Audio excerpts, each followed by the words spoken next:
Hey guys, here we are again. We've come out to a little secluded spot out near Crawfordjohn. It's the first time I've been up here, so don't really know where I'm going, but there's a wee clearing in the trees here, so I think I'm going to give that a bash. So I literally just come 2 minutes further up the track and there's this really nice little opening just here, so I think that's the spot for the night. Although that said, this might be a cool little walk down here. Just down through those trees. I don't know how far it goes, but I think I'm going to check it out. This is beautiful in here. Right, I think I'm going to get a pace on and see if there's an opening at the end of this track. That would be lovely if we come out, because the sun sets the other side of these trees. Yeah, back out to the clearing. No flat spots up there and it was just getting too wet, so let's just crack on down here. Get one of these nice little open parts down here. Yeah, that's not a bad view, is it? Right guys, so I've chosen my spot.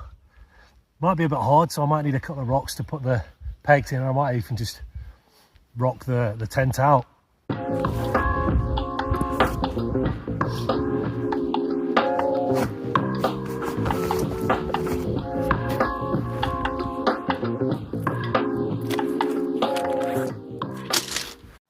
So I'm using the Thai G2 tonight.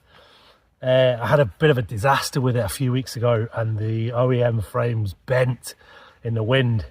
So I actually bought some 11mm poles and I've retrofitted some guy lines. So I'm just going to see how it works. I'm going to get that set up and then I'll show you what's going on, because it might be a good kind of hack for other people. And they're a fancy new colour as well. Right, so I've got it set up now. She's sitting all loose at the moment. I don't really want to cinch her right up because there's no wind forecast tonight, but I do want to test these new guy ropes out. So I'm just going to tighten everything up now, get that sag out, get her pegged out, and then I'll show you what I've done with the guy ropes. I do hope it's not windy tonight because I can't get these stakes in very far and I can't get very many in. Oh, that should do us. So it's all set up and it's looking really nice. I'm really happy with these new 11mm poles. They've worked really, really well. I've kept the original, I think is a 9mm cross pole there to give it height. And it's just supported on the 11mm there. So this thing is really, really quite rigid now. Now I'll just show you what the problem I thought was with the original poles. They just weren't strong enough. Midges are out now. I'll try and explain quickly, then I'm just going to need to get inside. Before, these with the 9mm poles, I just think it just wasn't strong enough. So when the wind was hitting here, these were actually bending in.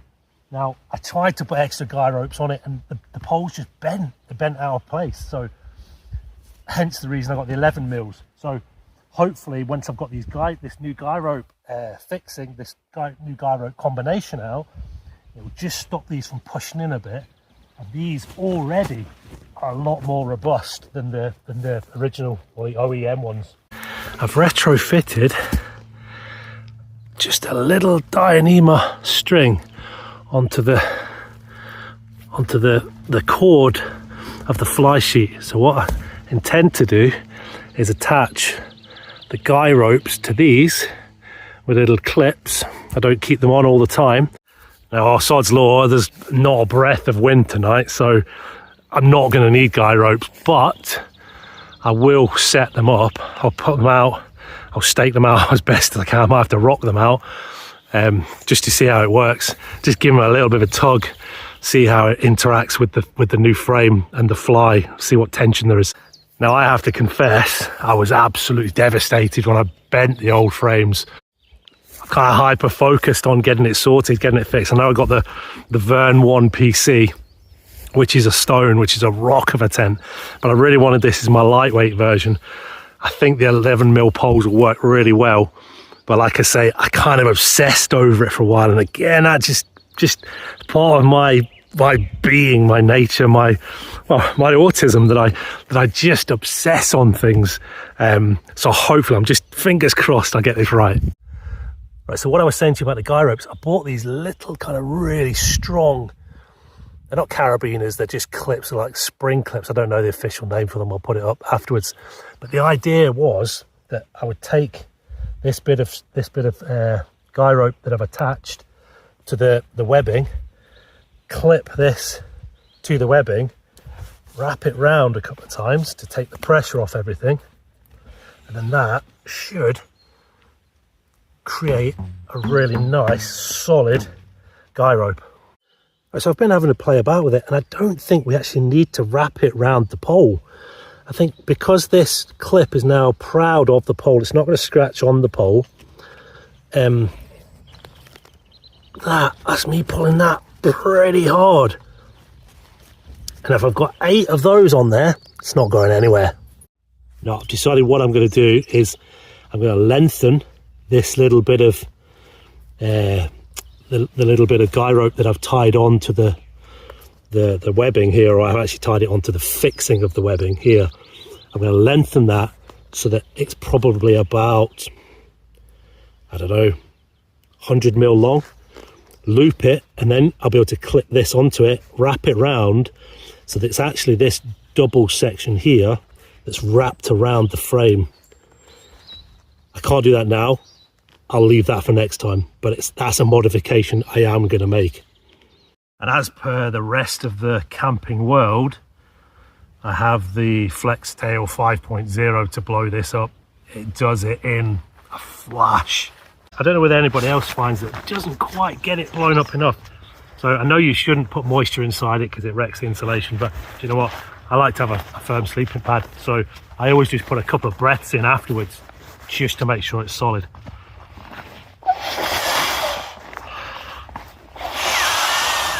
I always just manually blow up my cushion, because my pillow, because I don't like a lot of air in it. I don't have it fully inflated. That's fine for me. And the midges are out now, and it's getting a little bit brutal, so I need to get some smoke on the go. So I've got my little stove, so I'll get that going, and I'm gonna have a wee fire. And this is the wee site for the night. Ted's just perched there. Really hard ground, but look at that view. That's what we'll be getting in the morning, and the sun will be coming up over those hills there. So it's going to be lovely in the morning. I said, just a little bit of firewood, just some kindling. I just made a pretty rudimentary little fire ring there, and I'll get a couple of green branches on it just to get a little bit of smoke going. So we need to get this going ASAP. Lighter. And this wood is so dry. Midges. Oh man, they're brutal. You see them in the camera. And hey presto. The midges are gone. Oh, it's so nice. Oh. It's time for dinner. Right, I know it's a bit of a cop-out, but I know we've got the lovely fire going. But the fire's not really for cooking on. I'm not going to get it going all night, so I brought my little cook kit. You get some more big bits of wood on, because I bought the bloody wrong fuel for the wee stove, so I'm gonna have to get a better fire going. I'll have to cook on it. Needs must, eh?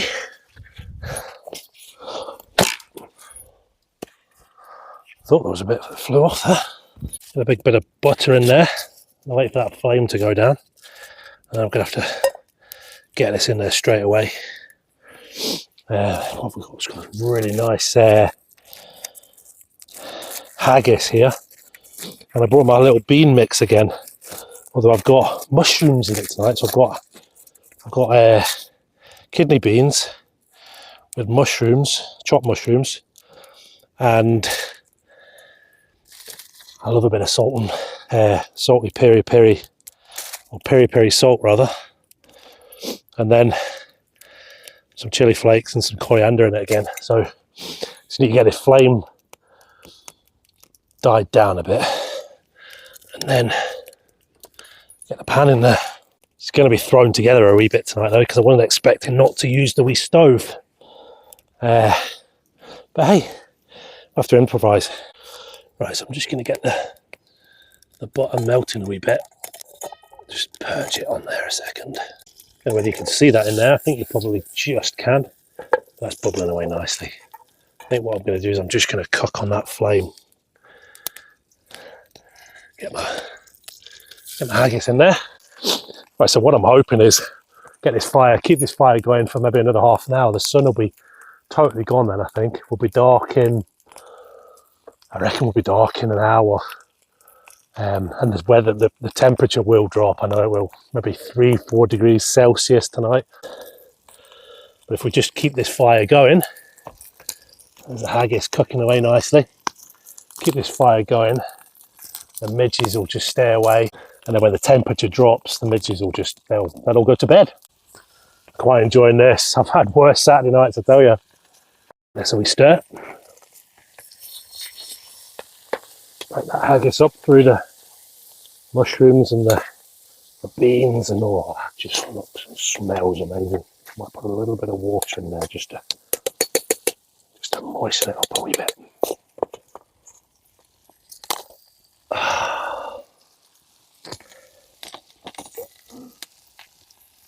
There we go. Get it a bit juicy. Whoa, look at that. That looks good. Oh, here we go. We're going to have to eat this pretty sharpish though, so as soon as this fire goes down, those midges are going to attack. But that, got it. Oh, there's a bit of the chili flakes there. Let's be having you.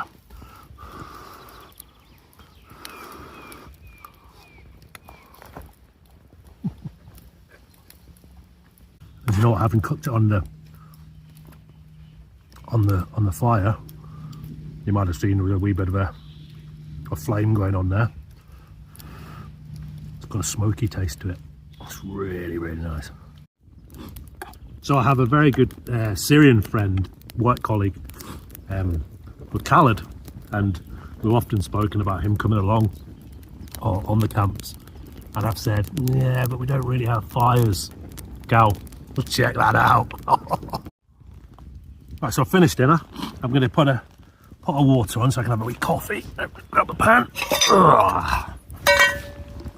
Have a coffee. It's just tired, you can't see it, but I'm going to tidy all this up. Get in the tent. Get away from these midges. And then come back out when it's cooled down a bit. A trusty coffee mix. Decaf coffee. Coffee mate and milk. Sorry, oat MLK, not milk. Can't be milk because it's oats. That's hot.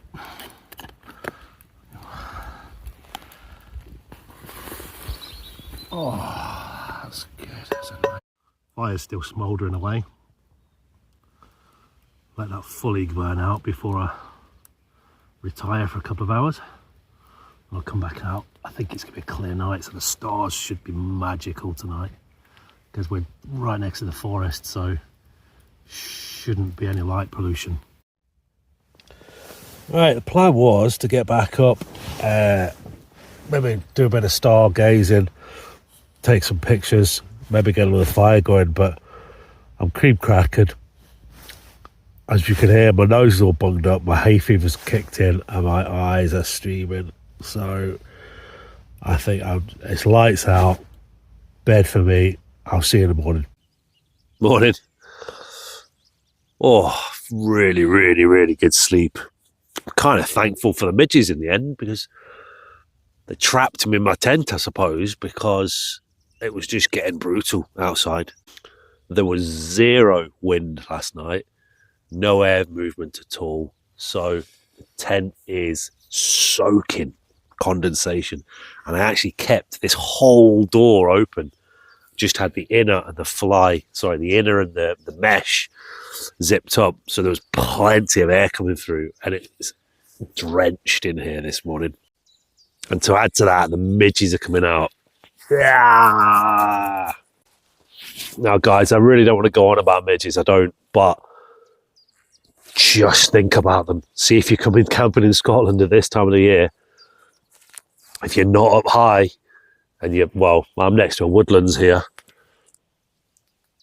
Yeah, they can be pretty. They're just non-discriminatory. They just go for you, and it is.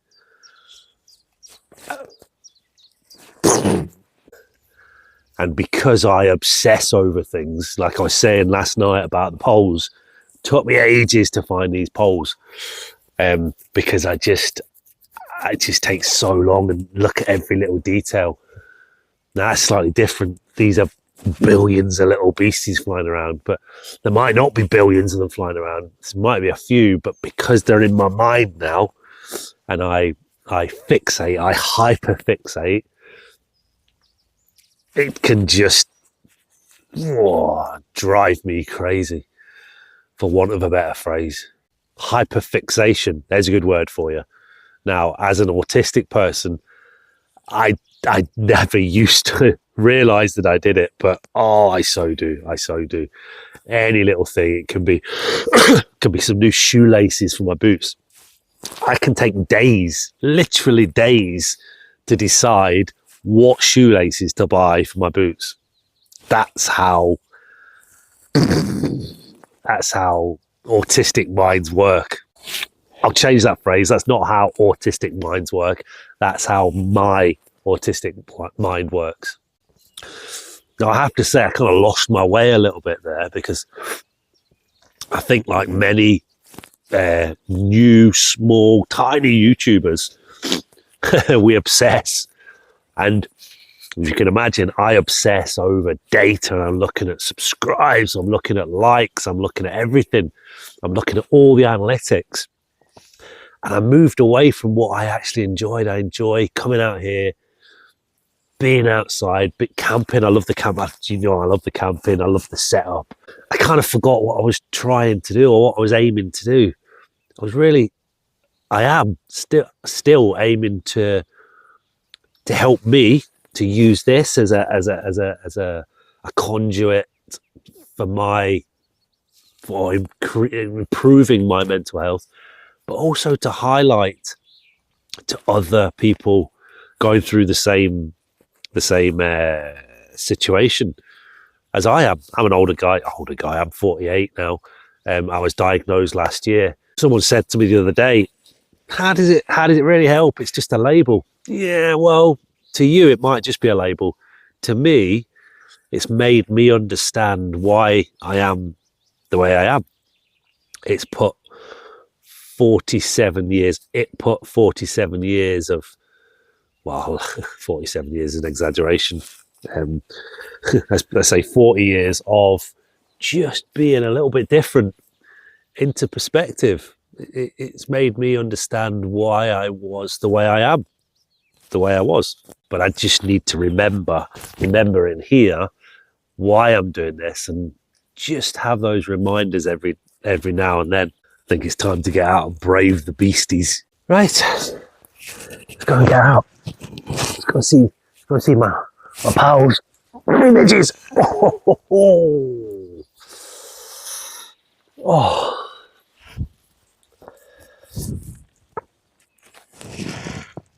Come get me! Oh, sod's law. A bit of wind's picked up now. Oh, it's lovely. Nice cool breeze. I think it's coming down this tunnel, actually. Midges away! I think the temperature's dropped. It's quite bizarre. Look at that view.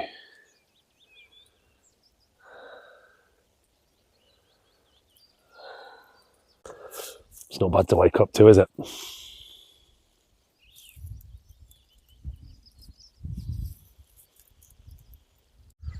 Right, it's been a lovely little spot.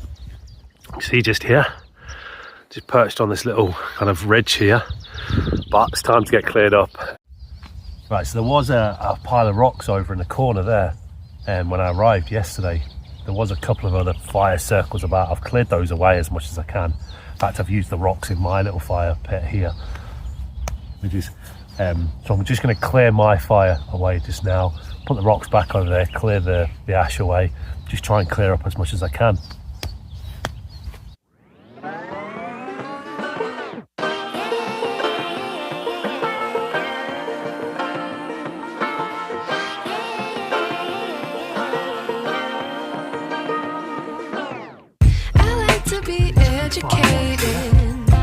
But I'm so frustrated.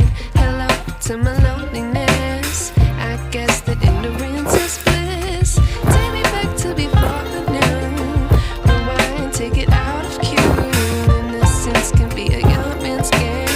Signed up for the hall of shame. I wish I knew. Just like that. Great thing about wild camping in Scotland, especially where I like to camp in the Scottish southern uplands, is you can quite often see peaks and places that you've camped before, which is pretty cool. Now you won't be able to see it, but right in the distance there, see if I can just there.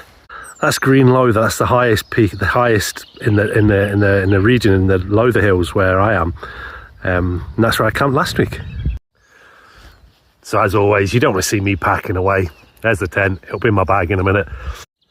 Note to self, don't hammer these pegs in so hard. Oh dear. As I always say, guys, this is the hardest bit for me. Look, if you enjoyed the little trip, the little fire, the food, the midges, please do like, comment, subscribe below. Because do you know what? It really does help me. It helps me on my journey. It helps me plan what I'm going to do next and what I'm going to talk about. Hopefully these videos are reaching out to the right people, and people are taking some kind of enjoyment out of them. That's us. Packed up, sacks on, left the site. Really nice little spot. And to top it all off, I'm getting picked up today. That's quite nice, eh? Kaylee's coming to pick me up. So, until the next time on Richard Manser Rambles, I'll see you soon.